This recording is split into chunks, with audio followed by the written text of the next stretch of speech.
Pour reprendre les célèbres mots de Forrest Gump, n'est stupide que la stupidité. Et si l'intelligence est définie par les actions, des compilations vidéo et reportages sans fin suggèrent qu'il y a une surabondance de gens stupides dans le monde.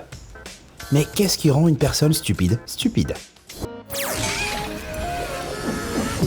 Le premier trait caractéristique d'une personne dénuée d'intelligence est la constance de ses choix affreux, qu'il s'agisse d'impatience, de raisonnement illogique ou simplement d'incapacité à prévoir des résultats désastreux. Les décisions stupides nous disent finalement tout ce que nous devons savoir sur leur auteur. Comme cet enfant par exemple, qui avait de bonnes intentions en essayant d'éviter les miettes et les débordements en préparant une pizza. Mais la planche à découper en plastique utilisée comme ramasse-miettes, grande surprise, a créé plus de dégâts fondus que sa pizza ne l'aurait jamais fait. Four ruiné, oui. Plateau à découper hors d'usage, oui. Pizza imprégnée d'arômes toxiques plastiques, oui, au carré.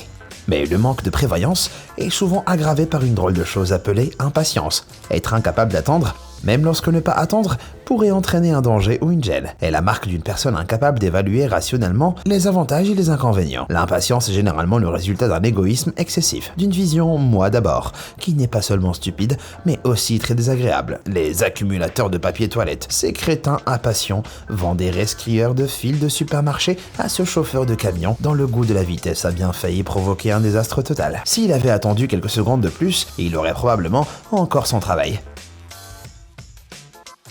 Certifié débile.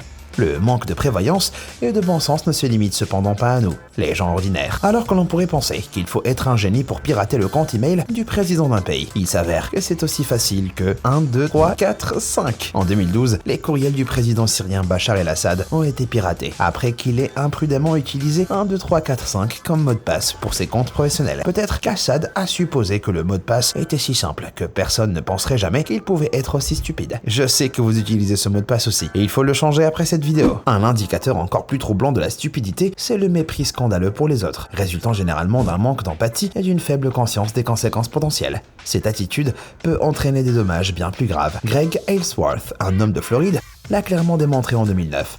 Greg a décidé de régler un différend avec l'un de ses voisins en lançant un cocktail Molotov sur la caravane de son voisin. Mais au moment de l'impact, le vent a tourné et les flammes rugissantes ont embrasé d'autres véhicules environnants, dont la propre remorque de Greg, sa maison ayant été détruite à la suite de son attaque sincèrement stupide. Il a été arrêté et accusé d'incendie criminel. Le bon côté des choses, c'est qu'il n'a pas eu à se soucier de trouver un autre endroit où loger. L'un des moyens les plus rapides d'évaluer l'intelligence d'une personne est de lui parler, en faisant attention à l'un de ses signes de manque de génie. Tout d'abord, il y a l'incapacité d'écouter, ce qui inclut le fait de partager constamment trop de choses sans se soucier de savoir si les gens veulent vraiment vous entendre parler. Le fait de ne s'intéresser qu'à ce que vous avez à dire est un indicateur clair du manque d'intelligence émotionnelle et de conscience de la situation. Et il y a peu de meilleurs exemples de cela que cette femme qui a été filmée lors d'une réunion publique en énumérant une liste de personnes qui lui ont fait du tort. I just moved here because I'm getting a divorce. My husband will not give me any money.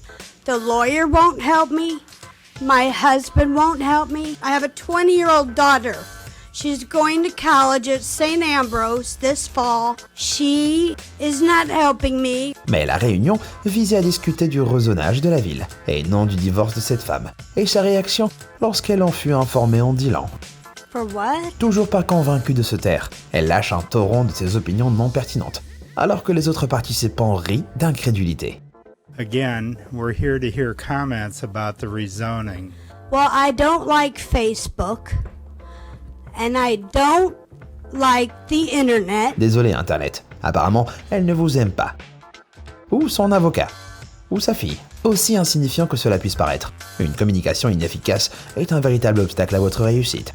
Des recherches menées par l'Institut de technologie Carnegie ont révélé que seuls 15% de la réussite financière proviennent de connaissances ou de compétences techniques. Les 85% restants proviennent d'une communication ou d'une négociation efficace, tant en parole qu'en écoute. Donc, si vous vous êtes baladé avec les doigts dans les oreilles en criant n'importe quoi, vous devriez peut-être repenser à votre vie.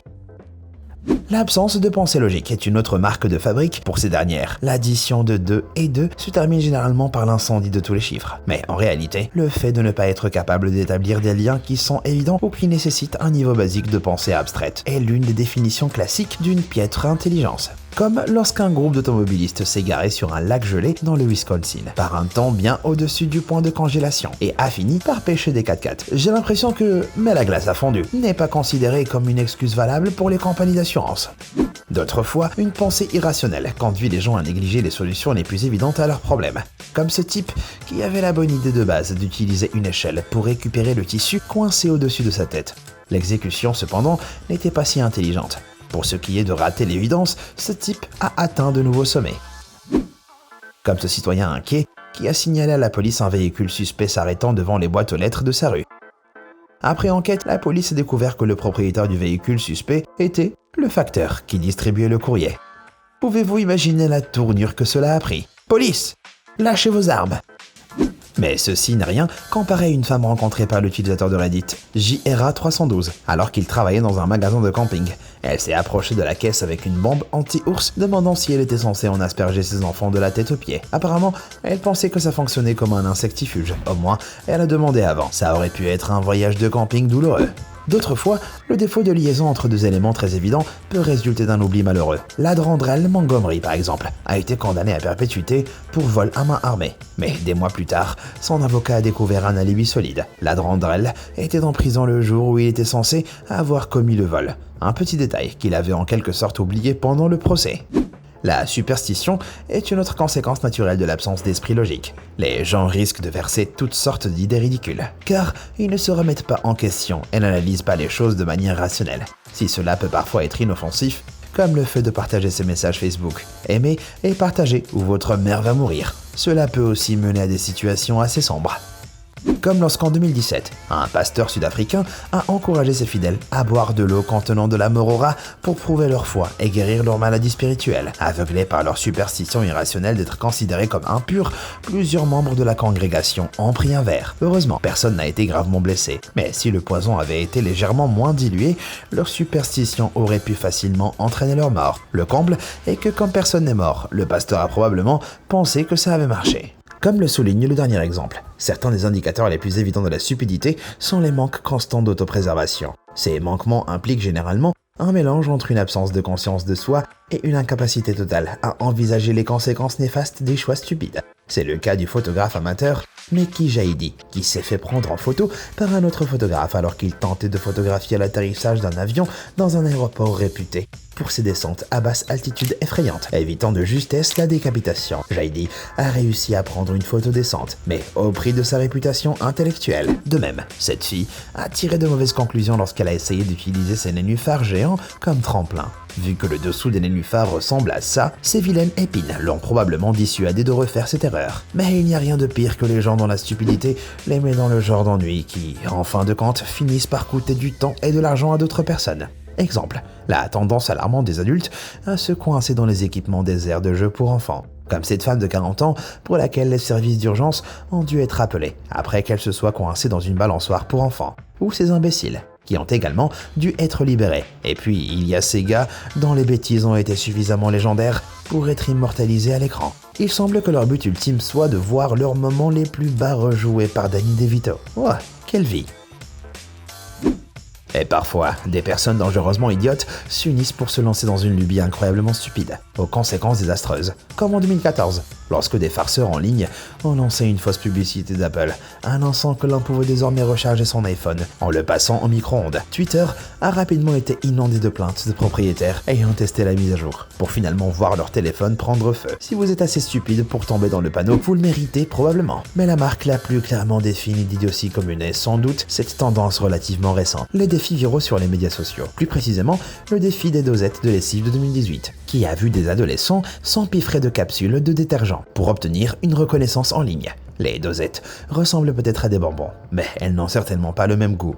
Et il a fallu plusieurs décès et des dizaines d'hospitalisations pour que la tendance débile s'arrête. Si l'intelligence vous importe, ne serait-ce qu'un peu, ne mangez pas de capsules de nettoyage. Comme l'a dit l'historien Carlo Cipolla, l'individu stupide est le type d'individu le plus dangereux. Nous l'avons certainement vu dans tous les exemples que j'ai mentionnés aujourd'hui. Ils ne sont pas seulement dangereux pour eux-mêmes, mais aussi pour les autres. Et lorsqu'ils se regroupent, ils sont dangereux pour la société dans son ensemble. Alors saisissez-vous de ces connaissances et partagez-les avec le monde entier pour sensibiliser les gens. Et pour l'amour de tout ce qui est sacré, ne soyez pas stupides.